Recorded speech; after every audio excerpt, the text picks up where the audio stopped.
दोनों देशों में उच्च स्तरीय कोर ग्रुप की बैठक के बाद जो बयान जारी किया गया है, उनमें भारतीय सैनिकों की वापसी को लेकर समानता नहीं है। एक तरफ मालदीव कह रहा है कि भारत तैयार हो गया है, तो दूसरी तरफ भारत ने ऐसा कुछ भी नहीं कहा है। जानेंगे पूरा मामला। इससे पहले आप इस वीडियो को लाइक और चैनल को सब्सक्राइब जरूर करें।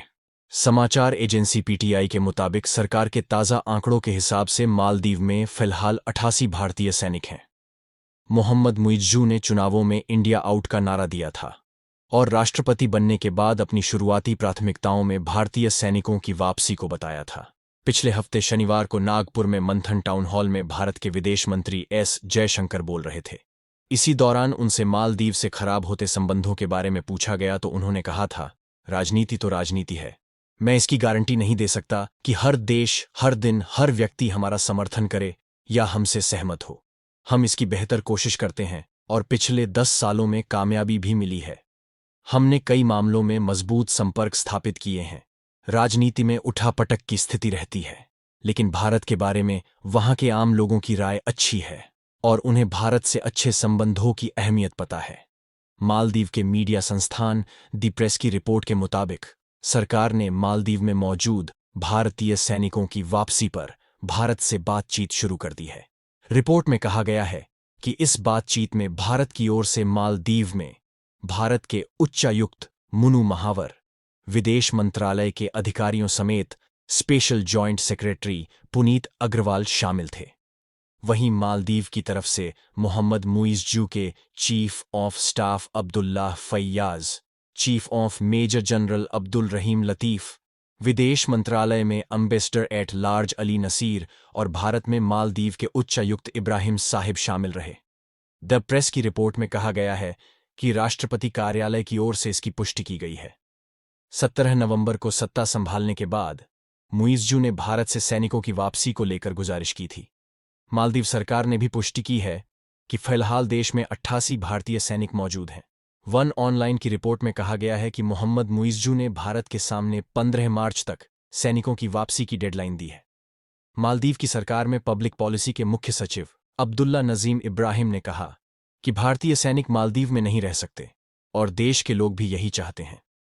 रिपोर्ट के मुताबिक जब मोहम्मद मुइज्जू और पीएम नरेंद्र मोदी की मुलाकात हुई थी, तब भी ये मुद्दा उठाया गया था।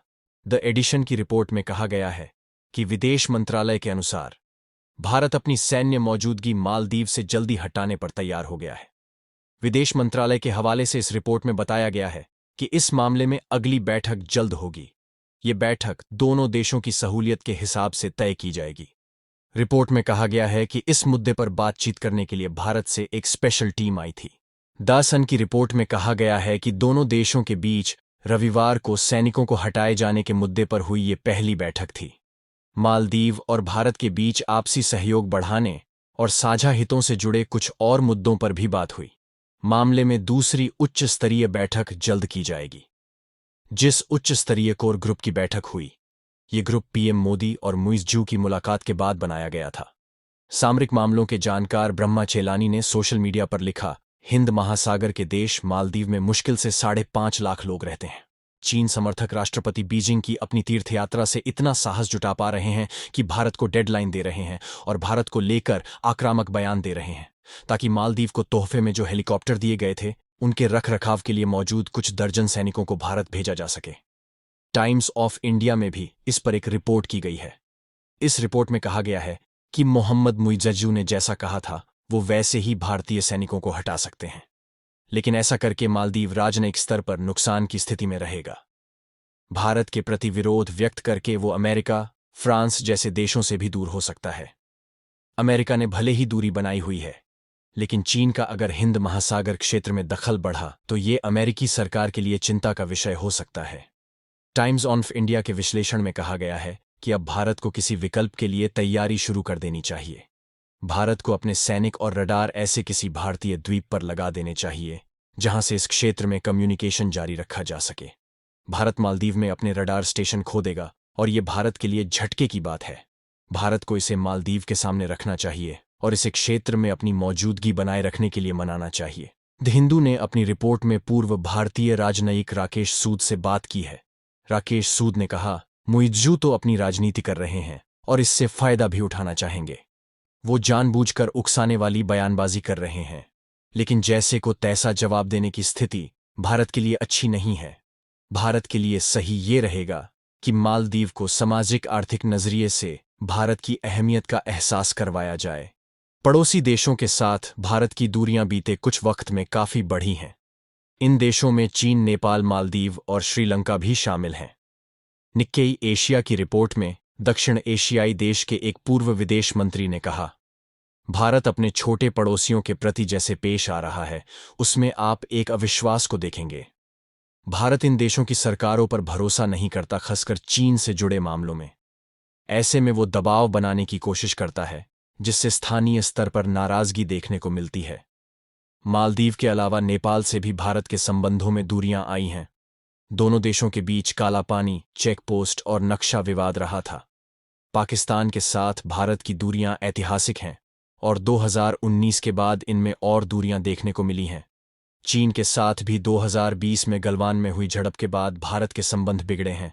कई मीडिया रिपोर्ट्स और विपक्ष के नेताओं का दावा है कि चीन ने भारत की जमीन पर कब्जा किया है। भारत सरकार ऐसे किसी दावे को खारिज करती रही है। श्रीलंका की चीन से बढ़ती नज़दीकियों को भी विदेशी मामलों के जानकार भारत के लिए सही नहीं मानते हैं। 2022 में भारत की चिंताओं के बावजूद श्रीलंका ने चीन के पोत युआन वांग 5 हम्बनटोटा बंदरगाह पर आने की इजाज़त दे दी थी। भारत को आशंका है कि चीन इस पोर्ट का इस्तेमाल सैन्य गतिविधियों के लिए कर सकता है। $1.5 अरब का हम्बनटोटा पोर्ट एशिया और यूरोप के मुख्य शिपिंग रूट के पास है। भारत ये चिंता तब से जता रहा है जब हम्बनटोटा पोर्ट को श्रीलंका ने कर्ज नहीं चुका पाने के बदले 99 साल के लिए गिरवी रख दिया था। मोहम्मद मुइज़्जू भी हाल ही में चीन से लौटे हैं। मालदीव लौटते ही मुइज़्जू ने कहा, हमारा देश छोटा हो सकता है, लेकिन इसका मतलब ये नहीं है कि उन्हें हमें धौंस देने का लाइसेंस मिल गया है। माना जा रहा है कि मुइज़्जू का इशारा भारत की तरफ था। मुइज़्जू जिस दिन मालदीव से चीन के लिए निकले थे, उसी दिन भारत से विवाद की शुरुआत हुई थी। ये विवाद बीते दिनों पीएम मोदी की लक्षद्वीप की तस्वीरों पर मुइज़्जू सरकार में मंत्रियों के आपत्तिजनक टिप्पणी करने से गरमाया था। बाद में भारत और मालदीव दोनों ने दूसरे देश के उच्चायुक्त को तलब किया था। इसके बाद भारत में कुछ लोगों और कंपनियों की ओर से मालदीव का बायकॉट करने की मांग की गई थी। इसके जवाब में मालदीव में पर्यटन से जुड़े लोग और अतीत में सत्ता में रह चुके नेताओं ने मुइज़्जू सरकार की आलोचना की थी। माले की जिस सीट पर मुइज़्जू राष्ट्रपति बनने से पहले मेयर थे, उस खाली हुई सीट पर हुए चुनावों में भी मुइज़्जू की पार्टी को हार का सामना करना पड़ा। मेयर चुनाव में विपक्षी मालदीवियन डेमोक्रेटिक पार्टी यानी एमडीपी के उम्मीदवार आदम अजीम जीत गए।